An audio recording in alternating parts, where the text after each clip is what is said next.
आइए इस क्लास में हम पढ़ते हैं आमों की फरमाइश उर्दू गुलदस्ता।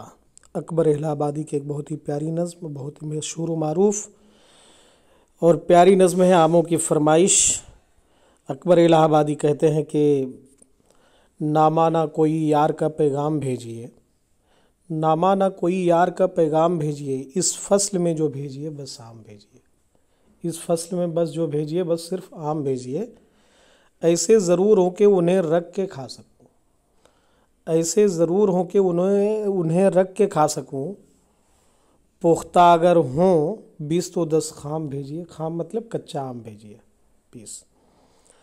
मालूम है आपको बंदे का एड्रेस, अकबर इलाहाबादी कहते हैं कि मालूम है आपको बंदे का एड्रेस, सीधे इलाहाबाद मेरे नाम भेजिए, सीधे इलाहाबाद मेरे नाम भेजिए। और ऐसा ना हो कि आप ये लिखें जवाब में, ऐसा ना हो कि आप ये लिखें जवाब में तामील होगी पहले मगर दाम भेजिए। बोल रहे कि ऐसा ना लिखो कि जिसमें इस बात का जो है कि तामील करवाया गया हो, हुक्म दिया गया हो कि पहले आप जो है कि उसका दाम भेजिए। तो बहुत ही मज़ाहिया ये शायरी आमों की फरमाइश। अब यहाँ पे सवालात हैं। शायर इस नज़्म में किस चीज़ की फरमाइश कर रहे हैं? तो जाहिर सी बात है आम को भेजने की फरमाइश कर रहे हैं। तामील होगी पहले मगर दाम भेजिए का मतलब अपने लफ्ज़ों में लिखिए। मतलब जो है कि पहले भाई आप आम भेजिए, उसके बाद तो हम दाम भेजेंगे। शायर ने पुख्ता पक्के आमों के साथ चंद खाम कच्चे आमों की फरमाइश क्यों की?